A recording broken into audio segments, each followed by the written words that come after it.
So the starting point is, and a lot of research on happiness starts with a basic question: how happy are you? And we're psychologists, so tell us on a scale of 1 to 10, where 5 is average, 10 is super duper. The most common answers, interestingly enough, are high. They're 7 or 8.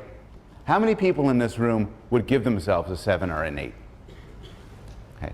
How many a 9 or a 10? All right. How many a 10? Good, good. Maxed out on happiness. It turns out that most people think that they're pretty happy. There's a Lake Wobegon effect with happiness. Most people think they're very happy. In fact, most people think they're happier than most people, which shouldn't really happen. This question, how happy are you, from 1 to 10, has been asked all over the world. So, and it turns out there are slight differences depending on how old you are.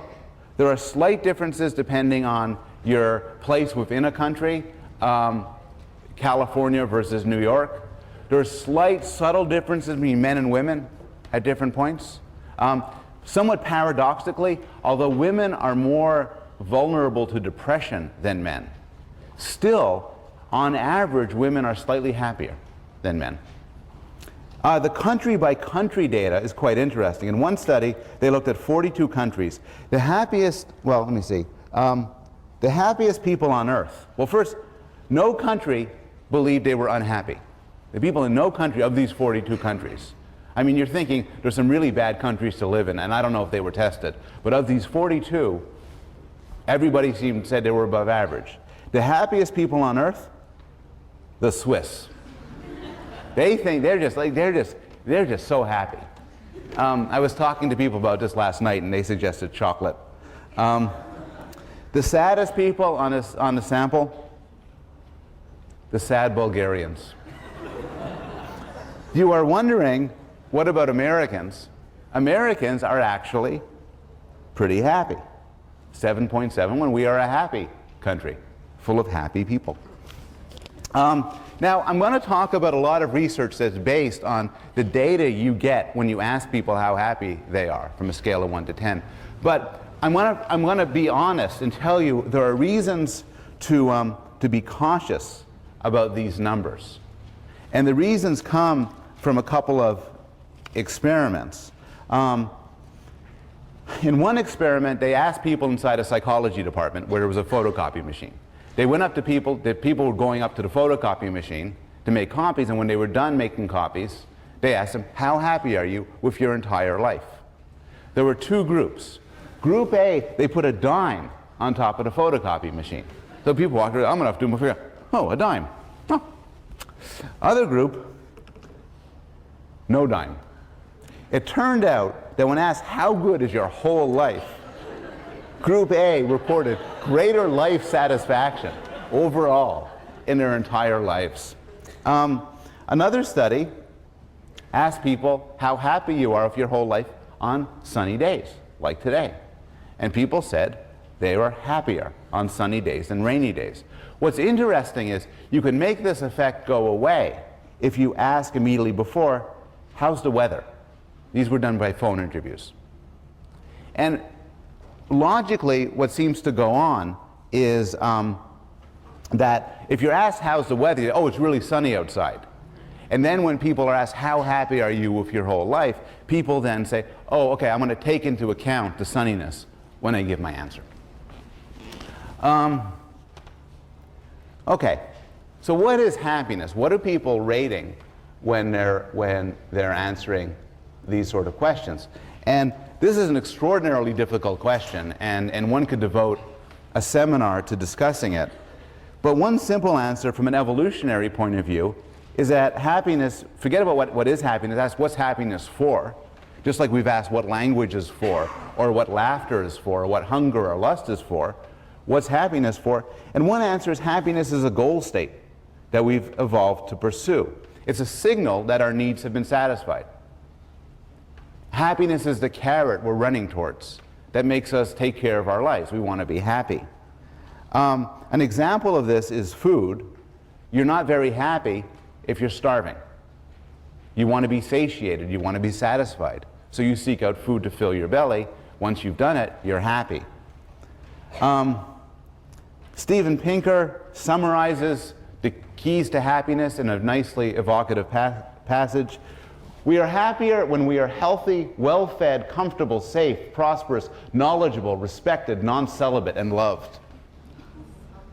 How many people here got all of those right now? Oh, come on. Some people. Oddly enough, the person who said he was a 10 is not raise his hand. Okay. So this makes out, you get all your needs satisfied. You know, your belly is full, people love you, you're getting sex regularly, you're smart, you're rich, you're happy. But as Pinker points out, it's not that simple. Here's the problem. You, Americans in this century, you are now healthier, better fed, and so on, than just about anyone in history. But you're not happier. That's the puzzle.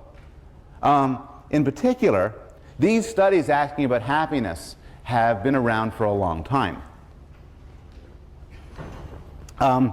People in the 1950s did not make as much money, did not eat as well, did not live as long, suffered from more diseases, were more vulnerable in 100 different ways. Yet they are as happy as you are now. You are as happy as your parents were, and they were as happy as your grandparents. Moreover, in poor countries, people don't have the shelter, the knowledge, the protection, the safety.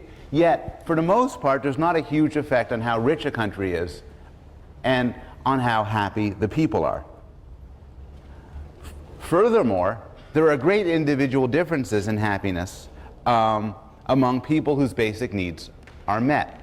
For the most part, everybody in this room is fed and sheltered and safe. Some of you are prosperous, some of you are knowledgeable, a couple non-celibate. But even among that group, you vary in your happiness. And that's kind of a puzzle.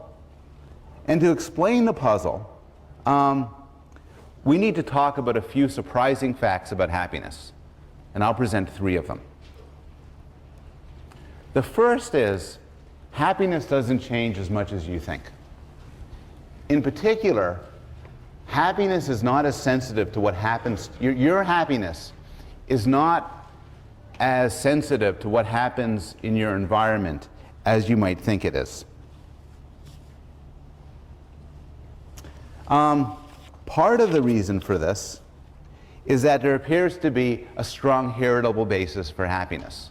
So just as we talked in the domains of personality and intelligence, there's some genetic determination, not entirely, but some, in how happy you are.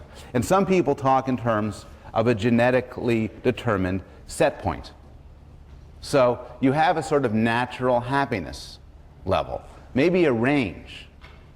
To put it in extreme form, some people are genetically predisposed to be pretty sour, others to be pretty cheerful. Well, that can't be it. Identical twins are very similar in their happiness, but as with everything else we've discussed, they're not identical. What about life events? Wouldn't life events change your happiness? And here we're entering one of the great discoveries of happiness research. Think for a moment, what's the worst thing that could happen to you? And then ask, how much would it change your happiness? Now think for a moment, what's the best thing that could happen to you? And ask, how much would it change your happiness? And the research in happiness suggests that your gut feelings are probably wrong. And here's a couple of case studies. For many people, a very bad thing that could happen to you is to be paralyzed from the neck down in an accident. It turns out, obviously, common sense, that when this happens, it makes people very unhappy.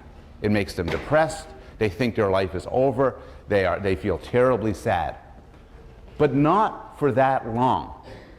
After about a year, after being paralyzed from the neck down, people's happiness comes back up pretty much to where it was before, suggesting that there's a temporary effect but not a permanent one. Many people believe that winning many, many millions of dollars in the lottery will make you happier. And it does. When you open up that winning ticket, you say, I won $100 million, you say, woohoo, you are honest to God very happy. You'd say, hell, I'm at 10.5. I am very happy. A year later, you are not as happy. In fact, lottery winning may be a terrible case where it goes the reverse of what you expect. What happens when you win a lot of money is it often wrenches you away from your family, your work, and your friends, and leads you to depression and sadness. But even mundane events that would make you happy, that you think would make you happy, don't seem to last.